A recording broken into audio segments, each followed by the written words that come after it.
बिस्मिल्लाहिर्रहमानिर्रहीम। अस्सलाम वालेकुम। शेफ़ उस्मा की किचन देसी पकवान में खुशामदीद।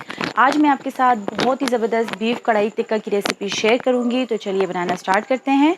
टिक्का मसाला बनाने के लिए हमने यहाँ पर 2 टेबल स्पून साबुत धनिया लिया है, 1 टीस्पून हमने यहाँ पर अजवाइन ली है, 1 टीस्पून के बराबर हमने यहाँ पर सरसों ली है, हाफ़ टी स्पून सफ़ेद ज़ीरा लिया है और हाफ़ टी स्पून के बराबर हमने यहाँ पर सफ़ेद मिर्च ली है यानी कि दखनी मिर्च। जावित्री का हाफ़ फूल हमने यहाँ पर लिया है, 2 अदद हमने यहाँ पर बड़ी इलायची ली है, 1 अदद हमने यहाँ पर बादियान का फूल लिया है। साथ ही हमने यहाँ पर हाफ़ टी स्पून के बराबर साबुत काली मिर्च ली है, कड़ी पत्ता लिया है और 5 अदद हमने यहाँ पर गोल लाल मिर्च ली है। इन तमाम चीज़ों को हमने ड्राई रोस्ट कर लेना है। मसालों की बहुत ही ज़बरदस्त खुशबू आने लगी है, फ्लेम हमने ऑफ़ कर लेनी है और इसको हमने ग्राइंड करके पाउडर बना लेना है। मसाले को हमने ग्राइंड करके पाउडर बना लिए है। यहाँ पर हमने 800 ग्राम बीफ लिया है जिसको हमने छोटे छोटे तिक्कों में काट लिया है। ये मसाला आप सेव भी कर सकते हैं बकरा ईद के लिए, इसको आप मिकदार में बढ़ाकर बना सकते हैं और किसी भी टाइम आप चाहें तो टिक्के इसके बना सकते हैं।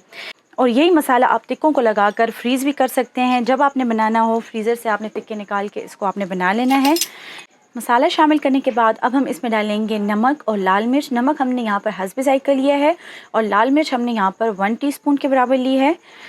मसाले शामिल करने के बाद अब हम इसमें डालेंगे 2 टेबल स्पून के बराबर लहसुन। कुटा हुआ लहसुन हमने यहाँ पर 2 टेबल स्पून लिया है। साथ ही हम इसमें डालेंगे 1 कप के बराबर दही, 3 टेबल स्पून के बराबर सिरका। तमाम स्पाइसेस को हमने टिक्कों के साथ अच्छी तरह से मिक्स कर लेना है।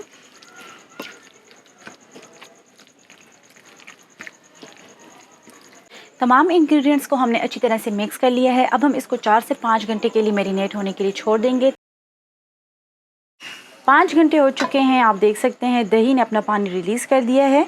अब हम इसको कढ़ाई में डालेंगे। उससे पहले हम लेंगे यहाँ पर ऑयल, 5 to 6 टेबल स्पून के बराबर हमने यहाँ पर ऑयल लेना है।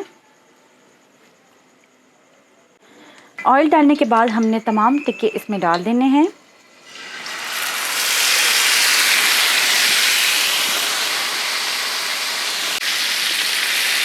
टिक्के डालने के बाद हमने इसको ऑयल में अच्छी तरह से मिक्स कर लेना है।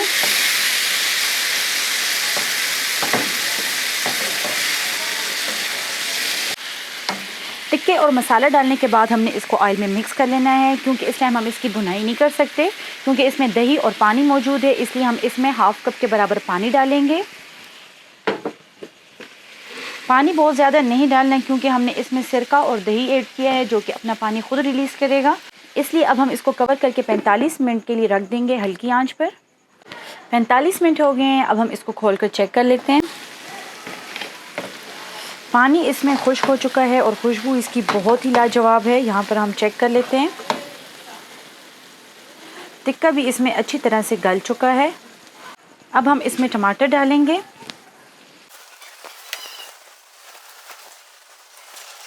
साथ ही डालेंगे हरी मिर्च और इसको हमने दम पर रख देना है 2 से 3 मिनट के लिए ताकि जो टमाटर का छिलका है वो नरम हो जाए। 2 मिनट हो गए हैं, खोलकर चेक कर लेते हैं। टमाटर इसमें सॉफ्ट हो चुके हैं, इसका छिलका आसानी से अब रिमूव हो जाएगा। इस तरीके से हमने इसके तमाम छिलके हटा लेने हैं। छिलका हमने रिमूव कर लिया है। अब हमने टमाटर को इसमें अच्छी तरह से मिक्स कर लेना है। टमाटर चूँकि सॉफ्ट हो चुका है इसलिए वो आसानी से इसमें मिक्स हो जाएगा।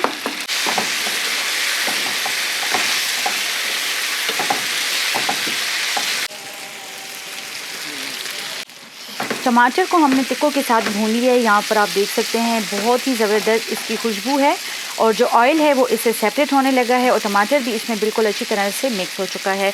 तो चलिए इसके नीचे फ्लेम ऑफ करते हैं और इसे डिश आउट करते हैं। बहुत ही मज़ेदार टिक्का कढ़ाई तैयार है। उम्मीद करती हूँ आपको हमारी आज की रेसिपी पसंद आई होगी। मज़ीद हेल्दी और मज़ेदार रेसिपीज़ देखने के लिए हमारे यूट्यूब चैनल को सब्सक्राइब कर लें, फेसबुक पेज को लाइक कर लें और इंस्टाग्राम पर हमें फॉलो करें। तो चलती हूँ, दुआ में याद रखिएगा। इंशाल्लाह फिर मुलाकात होगी आसान, मज़ेदार और हेल्दी रेसिपी के साथ। शुक्रिया, अल्लाह हाफ़िज़।